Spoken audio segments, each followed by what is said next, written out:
আসসালামু আলাইকুম প্রিয় শিক্ষার্থী, কেমন আছো তোমরা সবাই? নিশ্চয়ই ভালো আছো এবং সুস্থ আছো এবং বাড়িতে আছো। বাহাদুরপুর মাধ্যমিক বিদ্যালয় অনলাইন স্কুল কর্তৃক আয়োজিত আমি দেবব্রত কুমার মণ্ডল তোমাদের সামনে হাজির হয়েছি ষষ্ঠ শ্রেণীর গণিত নিয়ে। ষষ্ঠ শ্রেণীর শিক্ষার্থী বন্ধুরা, নিশ্চয়ই তোমাদের মনে আছে যে আমি তোমাদেরকে গত ক্লাসে কি করিয়েছিলাম। আমি তোমাদেরকে অনুপাতের চ্যাপ্টারটা নিয়ে আলোচনা করিয়েছিলাম। আমি যদিও পাঠ্য বইয়ের যে অঙ্কগুলো আছে সেইগুলো বাদ দিয়ে আমি তোমাদেরকে টাচ দিয়েছিলাম অনুপাত, গুরু অনুপাত, লঘু অনুপাত, সমতল অনুপাত, এই ধরনের জিনিসগুলো তোমাদেরকে দেখিয়েছিলাম। আজকে আমরা মূল অঙ্কে চলে যাব। তো আসুন তাহলে আমরা শুরু করি। সবাই নিশ্চয়ই খাতা এবং কলম সবাই কাছে আছে তোমাদের। তাহলে 2.1 আমরা প্রথমে 1 নম্বর অঙ্ক থেকে শুরু করব। 1 নম্বরে প্রত্যেকটা দাগ নম্বরের আমি তোমাদেরকে একটা দুইটা অঙ্ক এরকম দেখিয়ে দেবো। তোমরা বাড়ি প্র্যাকটিস করবে, দেখবে যে অবশ্যই তোমরা নিজেরাই অঙ্কের সমাধান করতে পারছো। তো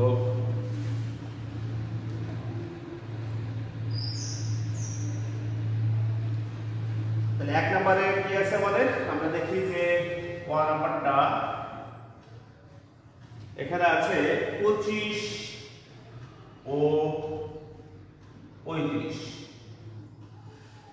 25 ও 35 এটা হলো কি, কয়টা রাশি আছে? অবশ্যই দুইটা রাশি আছে। এখানে আছে কত? 25 আর এখানে আছে কত? 35। তাহলে এখানে আমরা লিখতে পারি দেওয়া আছে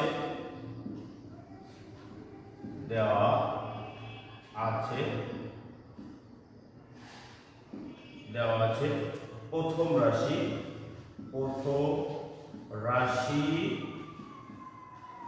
কত আছে? 25।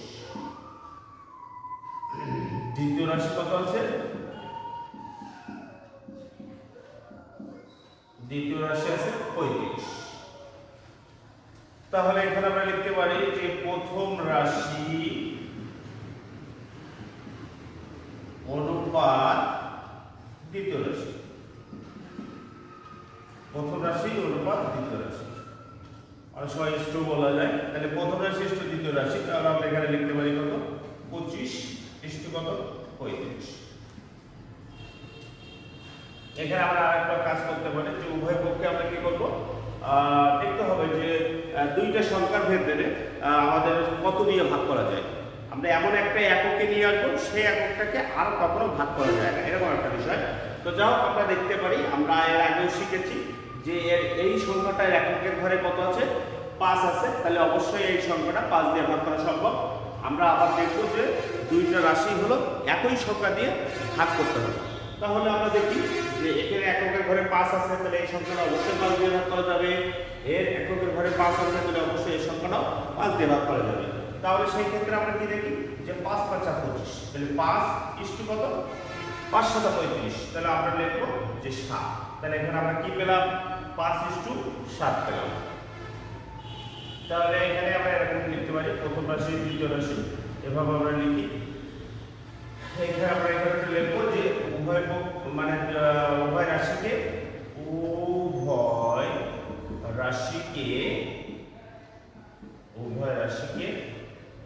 5 দ্বারা ভাগ করি। উভয় রাশিকে 5 দ্বারা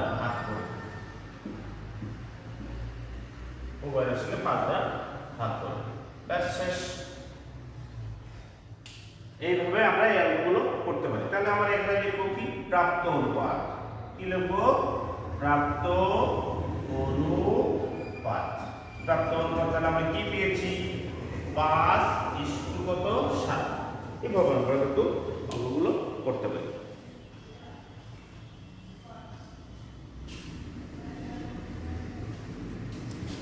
এবার আমরা আরেকটা অঙ্ক আমরা যাই, খ নাম্বারটা করার চেষ্টা করি। আমরা এটার পাশাপাশি এইখানটায় আমরা খ নাম্বারটা করে দিই।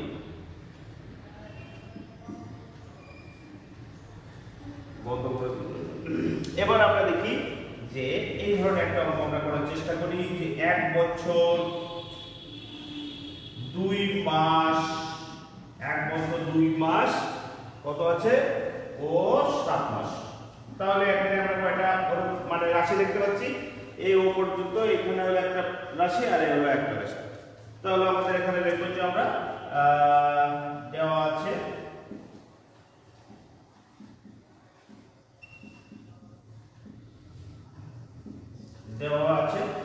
প্রথম রাশি, দেওয়া আছে কি প্রথম রাশি।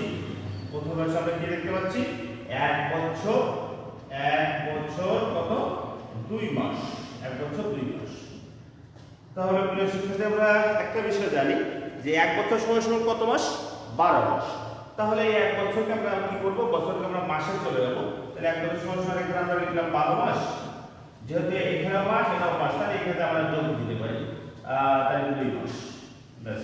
তাহলে আমরা কত পেলাম দেখো 12 কি কত 14 মাস, 14 মাস।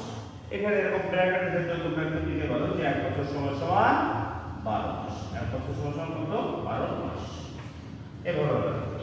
তাহলে কত পেলাম আমরা 14 মাস পেলাম। প্রথম রাশিতে 14 মাস পেয়েছি। এবার আমরা এখানে লিখব যে দ্বিতীয় রাশি, দ্বিতীয় রাশি।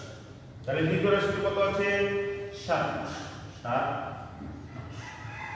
তাহলে সেই ক্ষেত্রে আমরা এভাবে লিখতে পারি যে প্রথম রাশি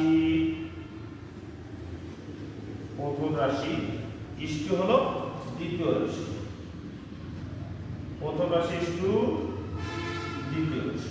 তাহলে প্রথম রাশিতে কত 14 মাস ইষ্টু দ্বিতীয় রাশিতে কত 7 মাস।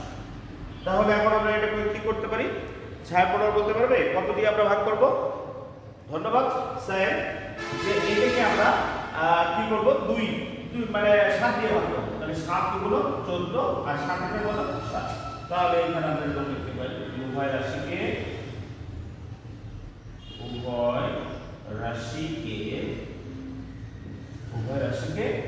7 দ্বারা,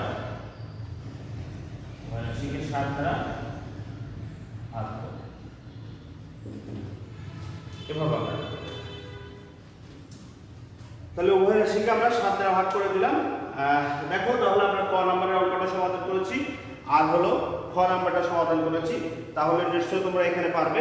অনেকেই বলতে পারো তোমরা যে স্যার খ নম্বরের অঙ্কটা নিশ্চয়ই মিশ্র ভগ্নাংশ আছে, এই অঙ্কটা আমরা কিভাবে করব?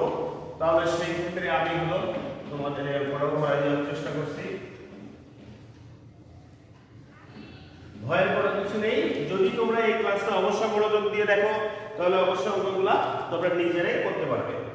খ নাম্বারটা, খ নাম্বার অঙ্কটা দেখি আমরা যে 7.1 ও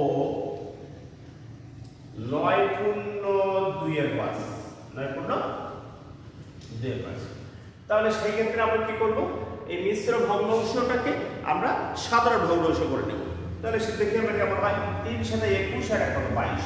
তাহলে 22 এর 3 ও 5 × 9 = 45 আর 2 কত 47 বাই কত 5। তাহলে এখানে আমরা একটু লিখে নিই যে প্রথম রাশি 22 বাই 3, দ্বিতীয় রাশি আছে 47 বাই কত 5।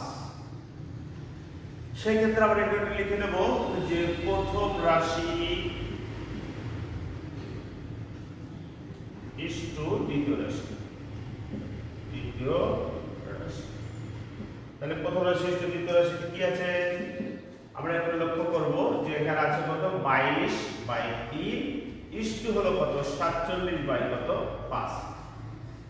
তাহলে এই ক্ষেত্রে আমরা বলতে পারি যে অনুপাতটা কি হয়, অনুপাতটা হলো আমরা ভাগ আকারে আমরা লিখতে পারি। ঠিক আছে, আমরা এর আগে দিনে বলতে ছিলাম। তাহলে এখানে আছে কত 22 এর 3 ভাগ হলো কত 47 এর 5।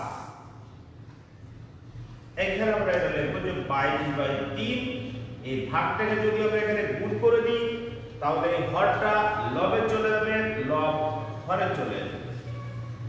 তাহলে সেই ক্ষেত্রে আমরা কি করব 5 দুগুণ 10 আর 5 দুগুণ 10 এর কত 11, 3 × 7 = 21, হাতে থাকে 2, 3 × 4 = 12 কত 14। এই যে আমরা এই যে ভগ্নাংশটাকে আবার অনুপাত আকারে বসাতে পারি। আমরা আগেই বলেছি অনুপাত হলো একটা কি ভগ্নাংশ। তাহলে সেই ক্ষেত্রে এইখানে ভগ্নাংশ আছে, তাহলে এটা আমরা অনুপাতে বসাই দিতে পারি। তাহলে অনুপাতে বসালে কেমন হবে? 110 ইস্টু হলো 100 140। 110 অনুপাত হলো 141। তাহলে সেই ক্ষেত্রে আমরা এখানে এরকম লিখি যে প্রাপ্ত অনুপাত আমরা কি পেয়েছি? প্রাপ্ত অনুপাত হলো 110 ইস্টু হলো 141। প্রিয় শিক্ষার্থী, নিশ্চয়ই তোমরা এটা বুঝতে পেরেছো। সবাই ঝটপট খাতায় তুলে নাও। আমি হলো তোমাদেরকে এর 2 নম্বরের অঙ্কটা সলিউশন করার চেষ্টা করি। এটা বুঝতে দিই।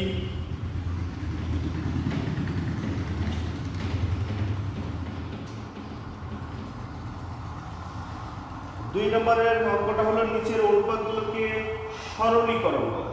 আমি এটা বুঝে দিলাম।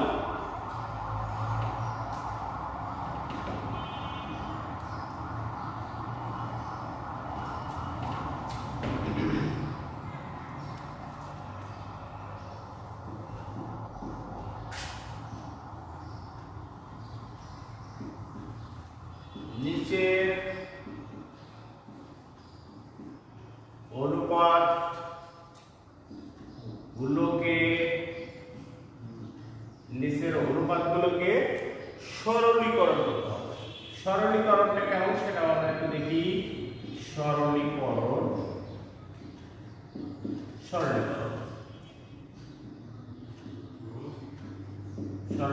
করতে হবে। তাহলে অনুপাতটা কি আছে শিক্ষার্থীরা? এখানে আছে হলো তোমার 9:12। এখানে একটা জিনিস তোমরা করে নিবে, দেখবে যে খুব সহজ হয়ে যাবে। এখানে আমরা একটা বিষয়ে খেয়াল রাখবো যে সরল অনুপাত বলতে আমরা বলবো যে অনুপাতগুলোকে খুব ভেঙে ছোট করতে হবে।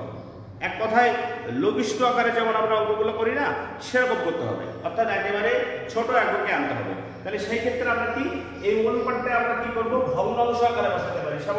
সেটা কেমন? 9 ভাগ হলো কত? 12। তাহলে সেই ক্ষেত্রে তুমি নিজে নিজে একটু ভাগ করে দেওয়ার চেষ্টা করো। 3 3 কত? 9, 3 4 কত? 12। দেখছো আমরা এটা কি করেছি? 3 দিয়ে ভাগ করে দিয়েছি, উভয় রাশিকে 3 দিয়ে ভাগ করেছি। তাহলে সেই ক্ষেত্রে কত হয়? 3 এর 4। তাহলে আমরা এখন এখানে লিখব কি যে 3, এই যে ভগ্নাংশ আছে ভগ্নাংশটাকে আবার আমরা কি করতে পারি? অনুপাত আকারে বসাতে পারি। তাহলে 3 কত? 4। এটা শিক্ষার্থী সহজ তো নাকি? হ্যাঁ, 9:12 এটাকে আমরা ভগ্নাংশ আকারে বসাইছি। বসানোর পরে আমরা কি করেছি? ভাগ করেছি। উভয় রাশিকে একই সংখ্যা দ্বারা আমরা ভাগ করব। তাহলে সেই ক্ষেত্রে আমরা কি এটা ভাগ করেছি, এবার বসাই দিয়েছি আমরা। তাহলে আমরা পেয়ে গেলাম যে 3:4 পেয়ে গেছি। এটা সরলীকরণ করেছি। এই 9:12কে আমরা সরলীকরণ করে কি পেয়েছি? 3:4 পেয়েছি। বাস, তাহলে আমরা আরেকটা অঙ্ক করার চেষ্টা করি। ঘ নম্বর অঙ্কটা কি আছে দেখি। ঘ নম্বর অঙ্কটা আছে 65 হলো 26। তাহলে সেই একই নিয়ম 65 ভাগ 26। আমরা কিন্তু এটা বারবার বলছি যে অনুপাত হলো কিন্তু একটা ভগ্নাংশ। তাহলে সেই জন্য অনুপাতটাকে আমরা ভগ্নাংশ আকারে বসিয়েছি। এবার আমরা একটু খেয়াল করব যে আমরা যেমন এখানে ভাগ করেছি, তোমরা এটা দেখো তো কোন সংখ্যা দিয়ে উভয় রাশিকে ভাগ করা যায়? মনে করো, যেহেতু আমরা এখানে বলেছিলাম যে এককের ধারে 5 আছে, তাহলে এই সংখ্যাটা কি 5 দিয়ে যাবে? অবশ্যই এই সংখ্যাটা 5 দিয়ে যাবে। কিন্তু আমাদের নিচের এই যে লব সংখ্যাটা আছে, এই লব সংখ্যা কি 5 দিয়ে যাবে? নিশ্চয়ই না, কারণ এটা এককের ধারে জোড় সংখ্যা আছে।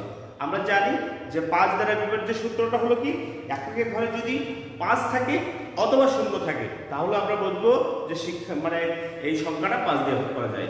আর এই এককের ঘরে 2, 0, 4, 6, 8 এই যে জোড় সংখ্যাগুলো যদি থাকে তাহলে আমরা বলবো যে সংখ্যাটা 2 দিয়ে ভাগ করা যায়। তাহলে আমরা একটু খেয়াল করবো যে 2 দিয়ে যায় না, 3 দিয়ে, 4 দিয়ে। 3 দিয়ে বিভাজ্য সূত্রটা কি? 6 আর 5 কত? 11। মানে সংখ্যার অঙ্কগুলো যোগ করতে হবে। সংখ্যার অঙ্কগুলো যোগ করে যদি 3 দিয়ে ভাগ করা যায় তাহলে অবশ্যই আমরা বলবো যে এই সংখ্যাটি 3 দিয়ে বিভাজ্য হবে। কিন্তু আসলে দেখো 6 আর 5 কত? 11। 11 কি 3 দিয়ে ভাগ করা যায়? নিশ্চয়ই না। তাহলে আমরা ওটা এই 3 দিয়ে ভাগ করতে পারবো না। তাহলে আমরা একটু দেখি যে এরকম ভাবে 7 8 9 এইভাবে কোনোটাই দেখি এবারে ভাগ করা যায় না। 12 13 দিয়ে আমরা একটু দেখি 13 5 13 কত 65 আর 13 দ্বিগুণ কত 26। প্রিয় শিক্ষার্থী বন্ধুরা, ষষ্ঠ শ্রেণীর শিক্ষার্থী বন্ধুরা একটু খেয়াল করে দেখো যে আসলে আমরা কি করব 13 5 13 65 আর 13 দ্বিগুণ কত 26। তাহলে এখানে আমরা এরকম বসাতে পারি 5 13 65 আর 13 দ্বিগুণ 26। তাহলে 5/2 পেয়েছি। তাহলে অনুপাত আকারে আমরা যদি এখানে বসাই তাহলে 5 কত 2 পেলাম। কি পেয়েছি আমরা? অবশ্যই 5 কত 2 পেয়েছি। তাহলে এইভাবে আমরা এই অঙ্কগুলো সমাধান করতে পারি। 3 নম্বর অঙ্কটা আছে, এবার আমরা 3 নম্বরের অঙ্ক চলে যাব। নিশ্চয়ই তোমরা এগুলো বাড়ি প্র্যাকটিস করবে, দেখবে অবশ্যই তোমরা এর সমাধান করতে পারবে। 3 নম্বরটা হলো নিচের সমতুল অনুপাত হলো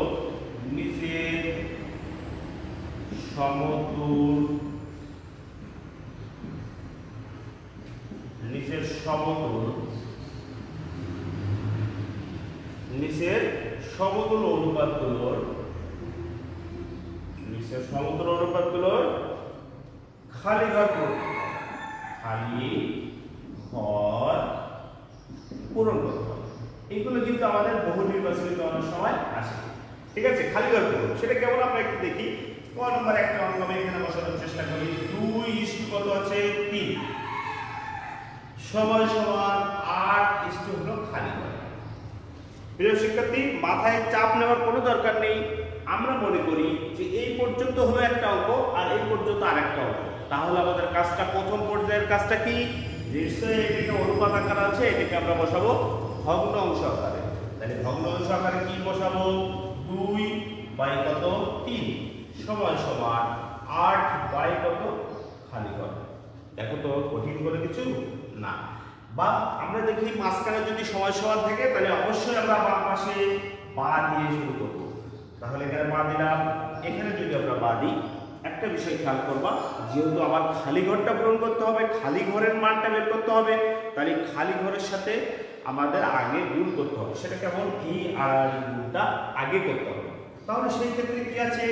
খালি ঘর গুণ কত 2 সমান 8 গুণ কত 3। দেখি আমরা খালি ঘর সমান এই খালি ঘরের সাথে কি ছিল? 2 গুণ ছিল। তাহলে সেটা কি হবে? 8 গুণ 3 সমান এর ডান পাশে চলে গেলে কি হবে? ভাগ হয়ে যাবে। এই যে ভাগ হয়ে যাবে। এই ক্ষেত্রে আমরা একটু দেখি যে 4 গুণ কত 8। তাহলে খালি ঘর সমান আমরা কি বসাতে পারি? 3 12। দেখো তো আমাদের খালি ঘরের উত্তর কি পেয়েছি আমরা? তাহলে নিশ্চয়ই এই খালি ঘরে কত বসবে? 12 বসবে। কি বোঝা যাচ্ছে? নিশ্চয়ই বুঝতে পারবা। আর একটু বাড়ি যদি তোমরা প্র্যাকটিস করো তাহলে আমার মনে হয় যে এটা নিয়ে কোনো সমস্যা থাকবে না। তাহলে আমি আরো একটা বড় দিকে যাই, বড় একটা অঙ্ক করার চেষ্টা করি। খ নম্বরের অঙ্কটা এখানে আছে আগে খালি ঘর, তাহলে খালি ঘরের শুধু আছে কত 9 সমান 63:81। তাহলে আমরা এখানে কি দেবো? বাম পাশে বা দেবো। তাহলে আমরা এখানে কি বসাইতে পারি? যে খালি ঘর ভাগ হলো 9 সমান 63 ভাগ হলো কত 81। তাহলে সবির শেখ বলতে পারবে কোনটার কাজ আগে করতে হবে? ধন্যবাদ। যে খালি ঘরের সাথে যেটা আছে সেটা আগে গুণ করতে হবে। খালি ঘরের এ আর আগে গুণ করতে হবে। তাহলে খালি ঘর গুণ কত 81 সমান 63 গুণ কত 9। ঠিক আছে, আর এইভাবে গুণ করতে হবে। তাহলে পা দিলাম, তাহলে খালি ঘর দিলাম সমান তার পাশে যেটা ছিল সেটা দিয়ে দিই। এবার আমরা লক্ষ্য করি যে যেহেতু খালি ঘরের সাথে 81 কি ছিল? গুণ ছিল।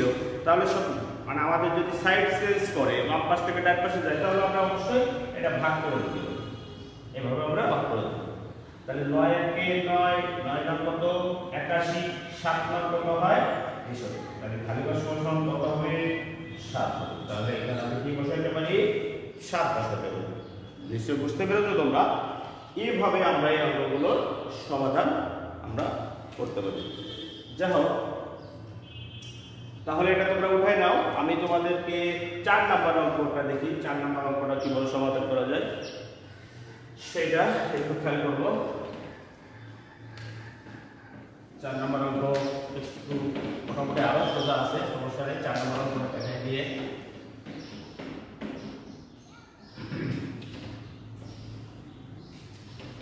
4 নাম্বার অঙ্ক কি আছে? 4 নাম্বার অঙ্কটা আছে একটি হল ঘরের প্রস্থ ও দৈর্ঘ্যের অনুপাত। এখানে যদি আমরা এরকম বলতে পারি, এরকম একটা হল ঘর মনে করো, তুমি এরকম একটা হল ঘর মনে করো, তো এর প্রস্থ হলো 2, তাহলে এখানে আমরা 2 ধরবো, আর এই দৈর্ঘ্যটা হলো কত? 5। এরকম ভাবে একটা দেওয়া আছে। প্রস্থ ও দৈর্ঘ্যের সম্ভাব্য মান বসিয়ে সমীকরণটি পূরণ করতে হবে। তাহলে আমরা একটু দেখি, খেয়াল করার চেষ্টা করি। দেখো বইয়ে কেমন ভাবে আছে, এরকম মনে করা আছে একটা ছক আছে, তো মাঝখানে এভাবে আমরা লিখতে পারি এটা হলো হল ঘরের প্রস্থ।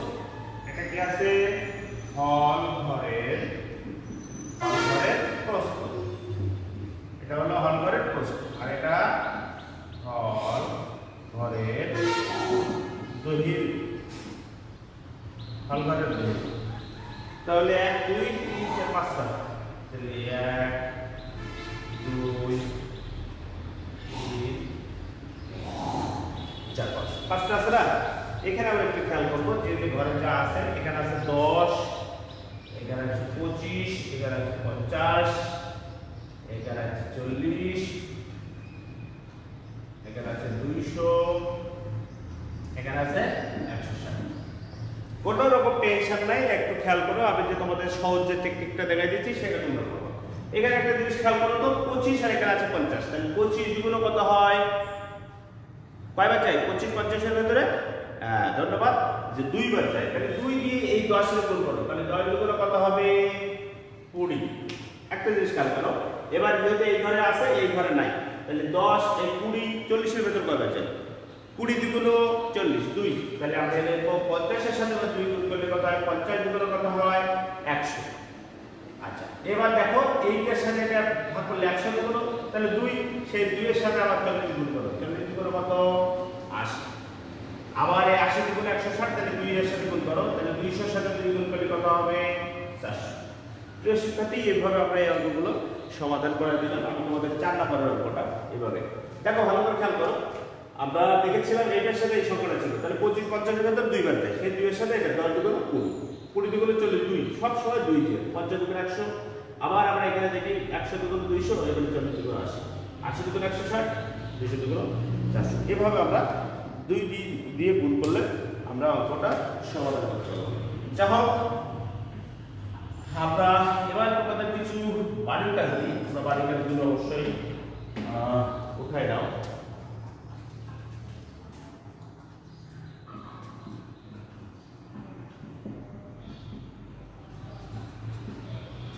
বাড়ির কাজ হলো 1 নাম্বার, 1 দাগের হলো আমি তোমাদেরকে ক নাম্বার, খ নাম্বার, গ নাম্বারটা করিয়েছি। তোমরা এটা হলো ঘ নাম্বারটা করবে, ঘ ও অঙ্ক, এই দুটো অঙ্ক করবে 1 দাগের। আর হলো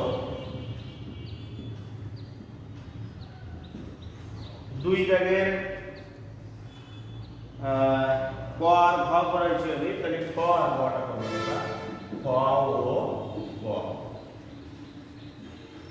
3 দাগের খ গ, 3 দাগের খ আর গ তোমরা অঙ্কটা করবে। আর হলো 4 দাগের আছে কি? 4 দাগের তো আমি করাই দিয়েছি তোমাদের। এই অঙ্কগুলো তোমাদেরকে বাড়ির কাজ থাকবে। আমরা আশা করি যে বাড়ির কাজগুলো তোমাদের দিচ্ছি, নিশ্চয়ই স্কুল যখন শেষ হয়ে যাবে আমাদের সেই খাতাগুলো তোমরা দেখাবা, এটাই আমরা আশা করি তোমাদের কাছ থেকে। আর হলো সুস্থ থেকে সবাই বাড়ি থাকার চেষ্টা করবে এবং হলো পড়ায় মনোযোগ দেবে। আশা করি সবাই আমাদের কথাগুলো রাখবে। ধন্যবাদ সবাইকে, দেখা হবে পরবর্তী কোনো এক ক্লাসে।